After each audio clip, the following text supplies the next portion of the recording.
हम ये IMM 1295E application for work permit made outside of Canada कैसे fill up कर सकते हैं। तो जैसा कि मैंने बताया, मैं कोई इमिग्रेशन कंसल्टेंट नहीं हूँ, तो मैं ये एक जस्ट अपना नॉलेज शेयर कर रहा हूँ। अगर आप कुछ भी इस वीडियो से लेते हैं तो आप अपने रिस्क पे लेते हैं, मैं किसी भी आउटकम के लिए लायबल नहीं होगा। ये जस्ट एक नॉलेज शेयरिंग प्रोसेस है कि कैसे एक एप्लीकेशन अप्लाई की जाती है, क्योंकि मैं इनसे खुद गुजरा हूँ। तो यूसीआई होती है यूनिक क्लाइंट आइडेंटिफायर। तो अगर जब आप पहली बार अप्लाई करते हैं तो वहां पर आपके पास कोई यूसीआई नहीं होती है, तो इसलिए आपको यहाँ पर आप इसको छोड़ सकते हैं। आई वॉन्ट सर्विस इन, आप सेलेक्ट कर सकते हैं आपको कौन सी लैंग्वेज चाहिए, इंग्लिश। अगर आप फ्रेंच में चाहते हैं तो आप फ्रेंच भी लिख सकते हैं, जैसा आपको पसंद हो। फैमिली नेम, तो लेट से इस केस में बंदे का नाम एग्जाम्पल जॉन स्मिथ है, तो उसका लास्ट नेम हो गया Smith, family name John, given name sorry. Have you ever used any other name, आपने कोई और नाम इस्तेमाल किया है? तो इस बंदे ने नो किया तो मैं नो, देखिए डिसेबल भी हो गया। मेल है, इसकी डेट ऑफ बर्थ मैंने बना दी 1996 0101। प्लेस ऑफ बर्थ, ये सब जो प्लेस ऑफ बर्थ वगैरह है कोशिश कीजिए कि आपके पासपोर्ट से मैच करे। ये मैंने एक बार IRCC से ही कंफर्म किया था। सिटीजनशिप, ये इंडिया का बंदा है। Current country and territory of residence, अभी कहाँ रहते हो आप, तो ये इसका मतलब आपका अभी का रेसिडेंस कहाँ है, तो अभी आप जैसे इंडिया में रहते हो तो इंडिया दोगे, जो भी आपके केस में हो। स्टेटस आपकी वहाँ पे क्या है, आप सिटीजन हो। Previous country of territories, during past 5 years have you lived in any country of territory other than your current country of citizen, माने पिछले 5 सालों में क्या आप किसी भी ऐसे देश में रहे हैं जो कि आपके कंट्री ऑफ सिटीजनशिप, आपकी नागरिकता, या आप जहां पर आप अभी रह रहे हैं उसके अलावा आपने किसी भी और कंट्री में 5 साल रहे, पिछले 5 सालों में आप गए हैं, वहां रहे आप। तो अज्यूम करते हैं कि ये बंदा इंडिया छोड़ कहीं नहीं गया, तो मैंने नो मार दिया। Country or territory where applying, आप कहाँ से अप्लाई कर रहे हैं, वहीं जहाँ पे आप रहते हैं सेम एज, हाँ वहीं से अप्लाई करें, तो मैंने यस मार दी। करंट मैरिटल स्टेटस, तो आपकी अभी आपका शादी का स्टेटस क्या है, बंदा सिंगल है तो नहीं सिंगल कर दिया मैंने। हर स्टेटस के अपने फायदे नुकसान होते हैं, क्या बताऊं दोस्तों। Personal details, have you previously been married, आपने पहले कभी शादी की है या कॉमन लॉ रिलेशन में रहे हैं, मैंने नो, मतलब आपका डाइवोर्स वगैरह हुआ है, नहीं। अब आती है आपकी नेटिव लैंग्वेज, आप क्या बोलते हो भाई।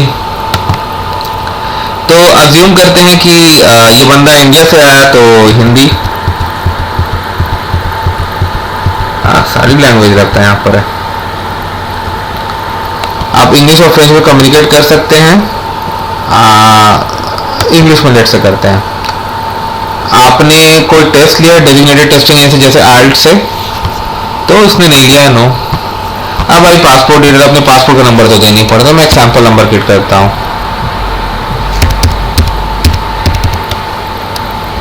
कंट्री कहाँ पे इशू किया, इंडिया में इशू किया, तो इंडिया में जनरली हम जानते हैं कि 10 साल के लिए इशू होती है।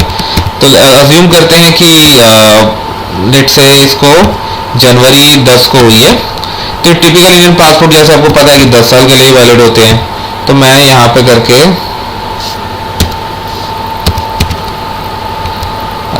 09, हाँ ऐसी होती है। नेशनल आईडी डॉक्यूमेंट, तो मैंने जब पहली बार ये फिलअप की थी तो मैंने उस समय मैं इंडियन सिटीजन था, तो मैं अपना इंडिया का पैन कार्ड दे दिया था और वो हैप्पीली एक्सेप्ट हुआ था, तो मैं वही कर रहा हूँ। बट ये मतलब मैंडेटरी नहीं है, आप नो करें, बट क्यों नहीं करोगे, आप उसको एक्सप्लेन कर सकते हो। इंडिया में तो आजकल आधार और वोटर कार्ड बहुत कुछ मिलता है।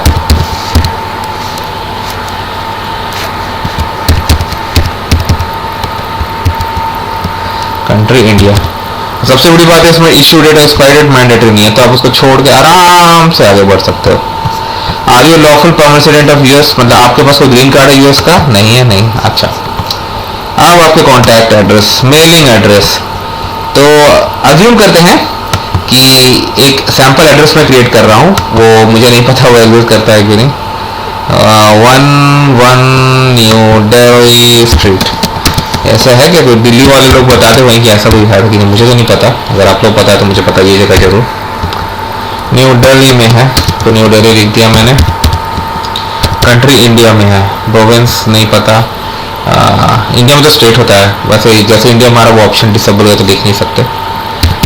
6 डिजिट डाल देता हूँ। दिल्ली का कोड शायद ये नहीं है, 1 से स्टार्ट होता है, मुझे याद नहीं, मेरी नहीं, इस मामले में नॉलेज बहुत कम है। और आई थिंक इसको दिल्ली डिस्ट्रिक्ट ही कहते हैं। Residential same as mailing address, हाँ भाई, तो मैंने यस कर दिया। अगर नहीं हो तो वैसे डिटेल दीजिए। एक फ़ोन नंबर तो देना ही पड़ता है भाई लोग। तो टेलीफोन नंबर, अल्टरनेट नंबर, तो मैं कनाडा यूएस का नहीं है, कभी गया नहीं है, तो इसलिए अदर कर दिया। और मैं सेलुलर कर देता हूँ। तो इंडिया का कंट्री कोड 91 होता है, इतना तो मुझे पता है। और 10 डिजिट के फ़ोन नंबर होते हैं, तो मैं 10 डिजिट डाल देता हूँ। ईमेल एड्रेस बहुत इंपॉर्टेंट है, क्योंकि आप ऑनलाइन अप्लाई करते हैं तो उनको आपसे कम्युनिकेट करना होता है, तो ईमेल वगैरह से बेटर रहता है। वैसे जीसीकी में तो डायरेक्ट मैसेजेस वहीं आते हैं, बट ईमेल आपके लिए बहुत यूज़फुल रहेगा। और क्यों नहीं दोगे भाई, ईमेल आजकल कौन यूज़ नहीं करता। चलो कुछ ईमेल एड्रेस क्रिएट कर देते हैं। मैंने ऐसे किया, आप ऐसे मत कीजिएगा। अपने एक्चुअल ईमेल और एकदम क्लियरली चेक कर लीजिएगा, पूरा बढ़िया से चेक करके। What type of work permit are you applying? Labour market impact assessment stream, ठीक है। Name of employer, detail of prospective employer, आप जहाँ पर जा रहे हैं उसके बारे में आपको इंफॉर्मेशन देनी है। किसके लिए काम करेंगे? लेट से इनको एक जॉब मिली है टोरंटो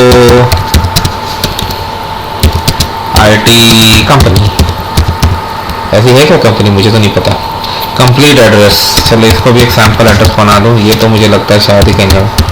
तो नियन स्ट्रीट ऑन्टारियो, ये एड्रेस मुझे पता नहीं, एड्रेस नहीं करता हुआ एड्रेस, इतना ज़्यादा कोइंसिडेंस कैसे हो सकता है।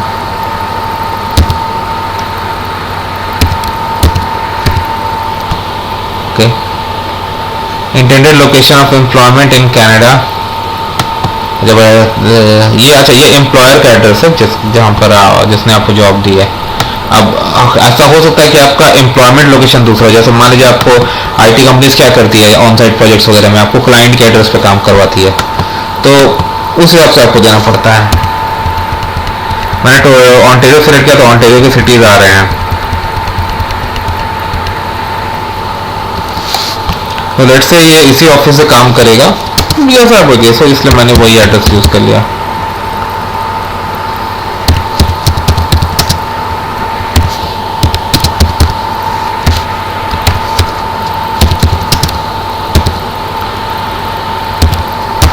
बट ये सब इंफॉर्मेशन आप बहुत केयरफुली दीजिएगा, स्पेलिंग मिस्टेक्स कॉमन हो सकते हैं।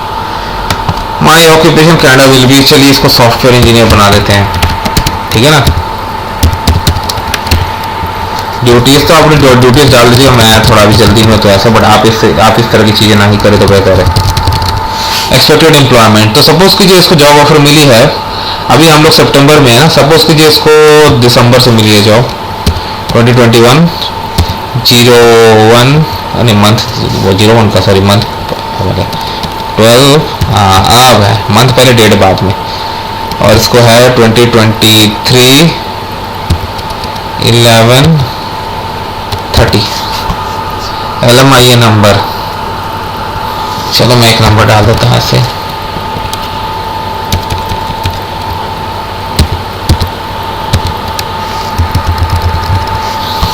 सैंपल नंबर डाला है दोस्तों, पता नहीं एक्सेप्ट करेगा कि नहीं, बट वीडियो दिखाने में क्या आता है। Education, have you had any post second education? हाँ जी की है इसने।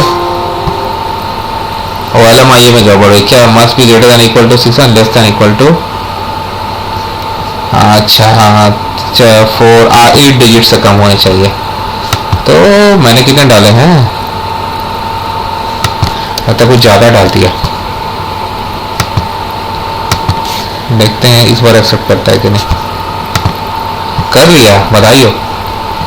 अच्छा अब ये बोल रहा है स्टडी के लिए, तो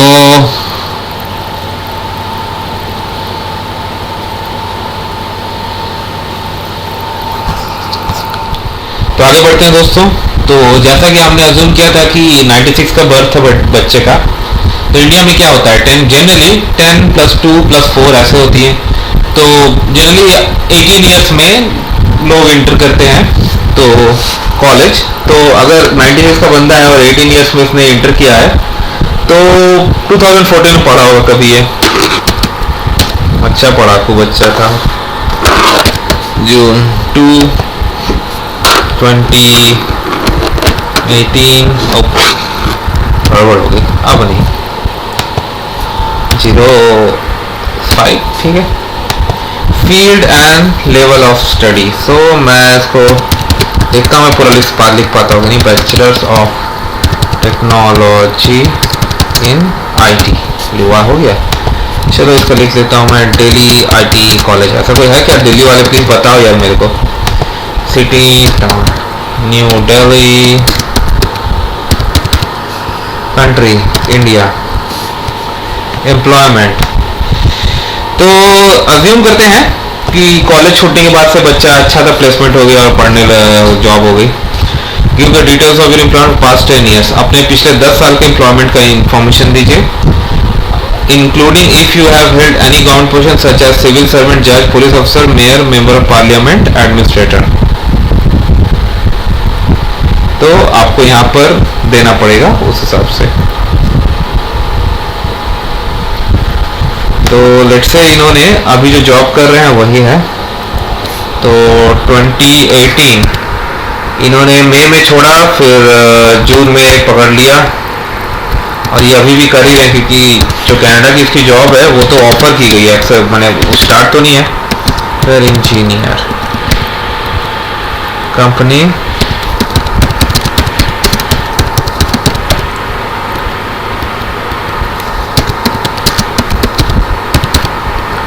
कंट्री इंडिया, ठीक है।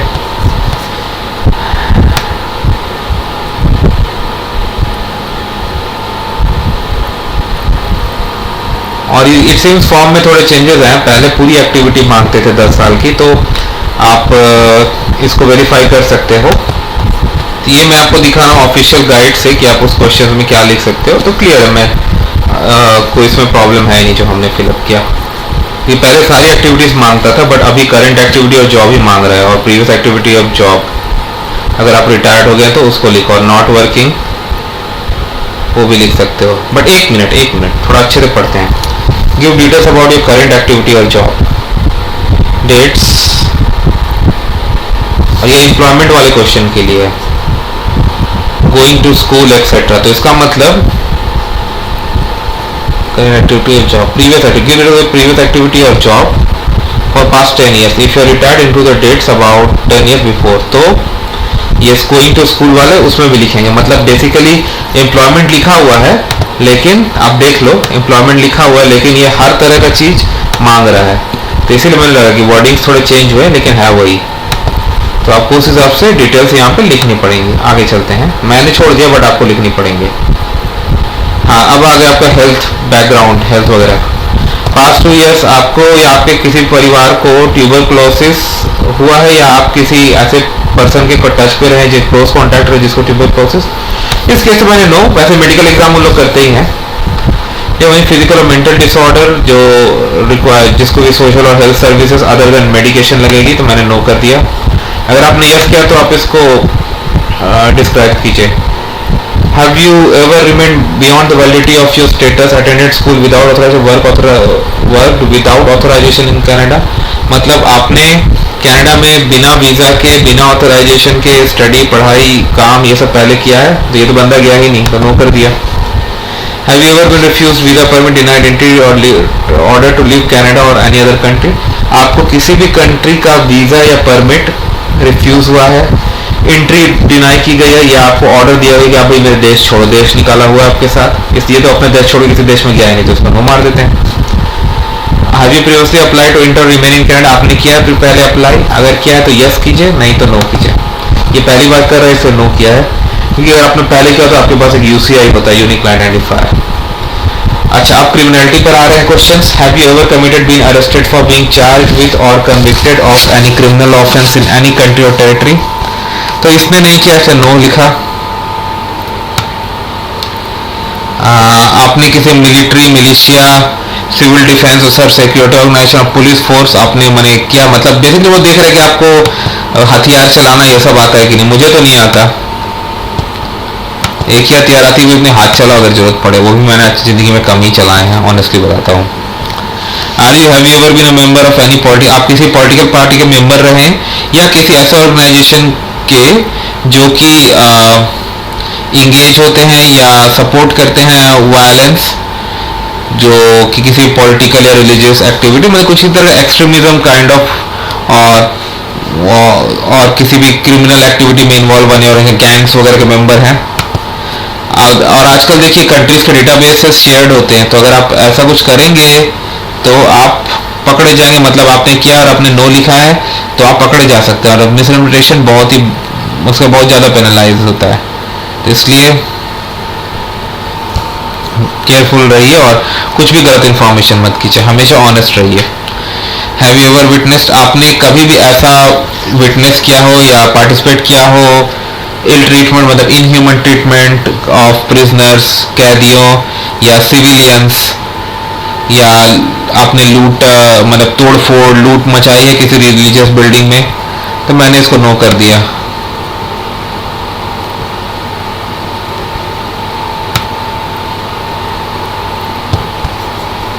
अच्छा, अब सिग्नेचर पैनल आता है, तो सिग्नेचर पैनल पहले थोड़ा और कुछ भी हमें कुछ करना पड़ेगा, हम वो देख लेते हैं। ऑनलाइन एप्लीकेशन के फिजिकली साइन करने की जरूरत नहीं होती, आप बस ये डेट सेलेक्ट यहाँ कर सकते हैं। चलो कर लिया। आप contact, do you consent to be contact by IRCC, आप आईआरसीसी को अलाउ करते हैं आपको कॉन्टैक्ट फ्यूचर में करने का? हाँ भाई बिल्कुल करेंगे, एप्लीकेशन वही करेगा। तो सबसे पहले आप जब ये फिलअप कर लेंगे इसको, आप ये फॉर्म आप सेव कर सकते हैं ऑनलाइन अप्लाई कर रहे हैं तो सबसे पहले तो आप पूरा फॉर्म ठीक से पढ़िए, एक एक स्पेलिंग, एक एक चीज चेक कीजिए कि आपने कहीं पे गलती की है नहीं है कहीं। जब आपको लगे ठीक है तो वैलिडेट कीजिए। तो वैलिडेट बेसिकली सिस्टम ये देखता है कि आपने कोई मैंडेटरी फील्ड छोड़ी है कि नहीं, आपने कुछ गलत फॉर्मेट में इंफॉर्मेशन एंटर किया है कि नहीं, और उसके अकॉर्डिंग ये बार कोड जनरेट कर देता है, जैसे यहाँ पर जनरेट किया गया है। इसके बाद आप इसको सेव करके अपने GCK अकाउंट में अपलोड कर सकते हैं। तो इस तरह से ये काम करता है।